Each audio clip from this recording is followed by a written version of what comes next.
শুরু করছি আজকের গল্প মঞ্জিল সেনের লেখা নেপালি ড্রাইভার। আজ থেকে প্রায় ৩০ বছর আগের ঘটনা।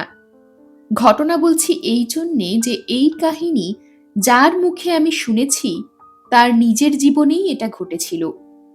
ভদ্রলোক আমার প্রতিবেশী, নাম গোপাল মুখার্জি। বয়স ৫০-এর কোঠায় হলেও স্বাস্থ্যবান চেহারা, সহজেই নজর কাড়ে। যখনকার কথা বলছি তখন তার বয়স ছিল ২৩-২৪। নিয়মিত ব্যায়াম করতেন। শুধু বলিষ্ঠ চেহারাই ছিল না, মনেও ছিল অফুরন্ত সাহস। বিপদের মুখে ঝাঁপিয়ে পড়তে এতটুকু বুক কাঁপত না। গোপালবাবু তখন সবে এক নামী ওষুধ কোম্পানির মেডিকেল রিপ্রেজেন্টেটিভের পদে যোগ দিয়েছিলেন। উত্তরবঙ্গে ওই কোম্পানির কয়েকজন প্রতিনিধি তখন কাজ করছিলেন।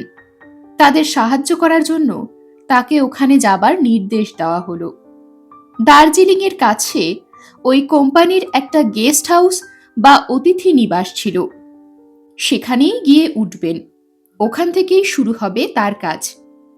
দার্জিলিংকে কেন্দ্র করে আশপাশ এলাকার সব ডাক্তারবাবুদের সঙ্গে দেখা করে কোম্পানির তৈরি ওষুধের গুণাগুণ এবং উপকারিতা সম্বন্ধে তাদের মনে বিশ্বাস জন্মাবার দায়িত্ব হচ্ছে এই সব প্রতিনিধিদের, যাতে ডাক্তারবাবুরা অসুখে বিসুখে ওই কোম্পানির ওষুধ ব্যবহার করার নির্দেশ দেন।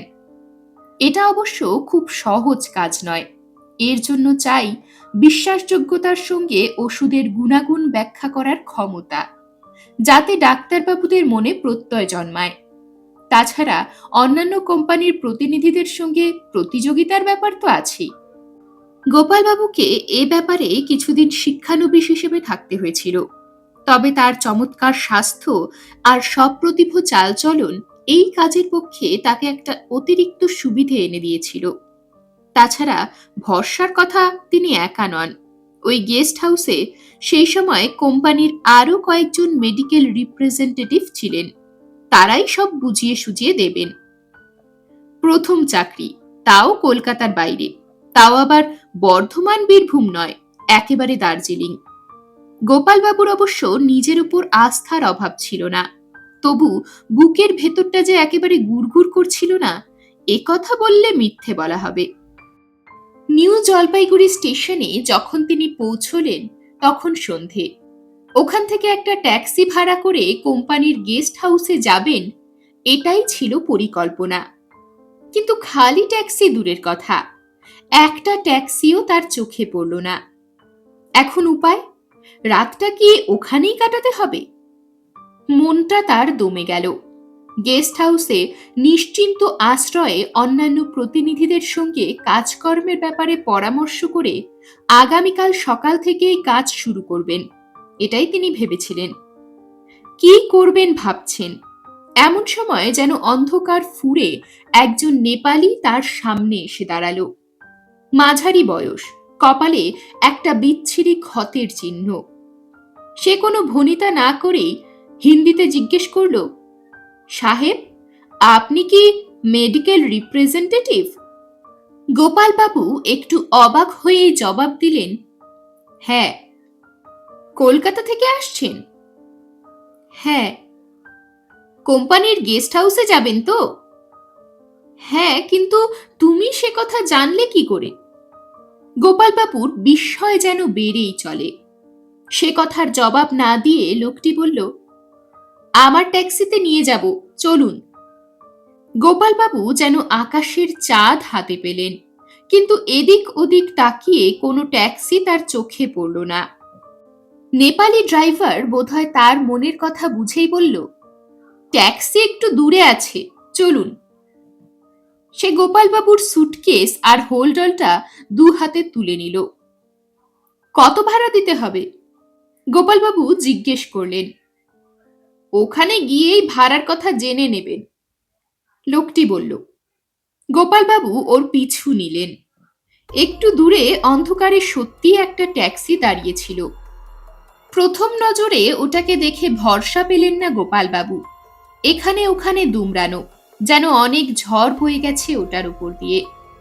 যা হোক, তিনি দরজা খুলে ভেতরে বসলেন।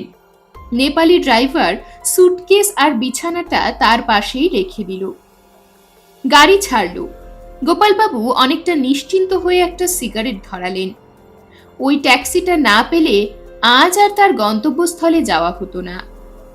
গাড়ি বেশ চলছিল, কিন্তু গোপালবাবুর মনে হলো ড্রাইভার ক্রমেই যেন গতি বাড়াচ্ছে। একে দুর্গম পথ, একপাশে গভীর খাদ, তার উপর রাস্তায় তেমন আলো নেই। গাড়ি একবার যদি গতি হারিয়ে ওই খাদে পড়ে, তবে শরীরের একটা হাড়ও আস্ত থাকবে না। ভয়ানক মৃত্যু। তিনি ড্রাইভারকে একটু আস্তে গাড়ি চালাতে বললেন, কিন্তু সে যেন তার কথা কানেই দিল না, বরং গাড়ির গতি আরো বাড়িয়ে দিল। গোপালবাবু মনে মনে ভাবলেন, লোকটা উন্মাদ নাকি, কিংবা হয়তো তার সাবধানবাণী লোকটি শুনতে পায়নি। তিনি একটু ঝুঁকে ড্রাইভারের পিঠে আলতোভাবে হাত রেখে গাড়ি আস্তে চালাতে বলতে গেলেন। আশ্চর্য, তার হাতটা ড্রাইভারের পিঠ স্পর্শ করল না, ঝুলে পড়ল। ব্যাপারটা কি হলো তিনি বুঝতে পারলেন না। ঠিক তক্ষুনি তার চোখ পড়ল দূরে দুটো আলো। একটা গাড়ি হেডলাইট জ্বালিয়ে তাদের দিকেই আসছে, বেশ জোরেই আসছে। গোপালবাবুর বুকের ভেতরটা শুকিয়ে গেল। রাস্তা তেমন চওড়া নয়, তার উপর দুটো গাড়ি যে গতিতে চলছে তাতে মুখোমুখি সংঘর্ষ হতেই পারে। আতঙ্কে তার হাত পা যেন অবশ হয়ে গেছে, দু চোখ প্রায় বুজে এসেছে। আর ঠিক তক্ষুনি ঘটল সেই বিচিত্র ঘটনা। গোপালবাবুর মনে হলো নেপালি ড্রাইভার সংঘর্ষ এড়াবার জন্য পথ ছেড়ে শূন্যে খাদের উপর দিয়ে গাড়িটা চালিয়ে দিল।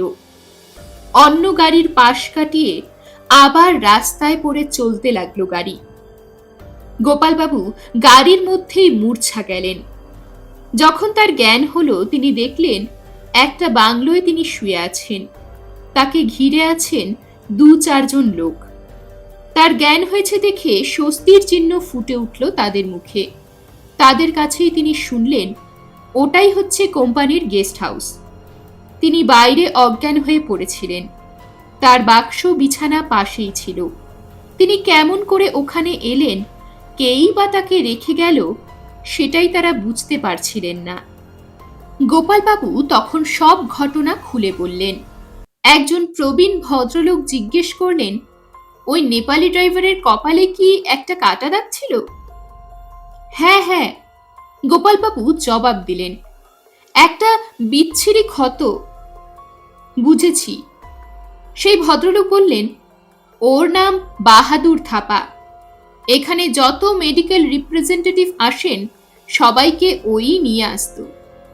কয়েক বছর আগে এমন এক অন্ধকার রাতে একজনকে এখানে পৌঁছে দিয়ে ফেরার সময় এক দুর্ঘটনায় পড়েছিল তার গাড়ি। অন্য একটা গাড়িকে পাশ দিতে গিয়ে খাদে পড়ে প্রাণ হারিয়েছিল থাপা। গাড়িটাও চুরমার হয়ে গিয়েছিল। তারপর থেকেই কোনো মেডিকেল রিপ্রেজেন্টেটিভ নিউ জলপাইগুড়ি স্টেশনে এসে আটকা পড়লে ও ভুতুরে গাড়ি নিয়ে হাজির হয়।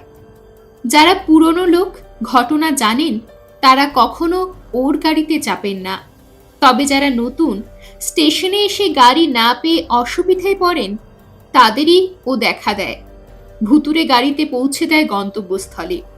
কিন্তু কখনো কারোর ক্ষতি ও করেছে বলে শোনা যায়নি। ওর কপালে কাটা দাগটা সেই দুর্ঘটনার চিহ্ন। একটা ভুতুরে গাড়িতে তিনি উঠেছিলেন এ কথা ভাবতেই অতি বড় সাহসী গোপালবাবুরও সারা শরীরে কাটা দিয়ে উঠল। এরকমই আরো সব গল্প পেতে চ্যানেলটিকে সাবস্ক্রাইব করে দেবেন। আর গল্পটি যদি ভালো লেগে থাকে তাহলে লাইক, শেয়ার আর কমেন্ট করে দেবেন।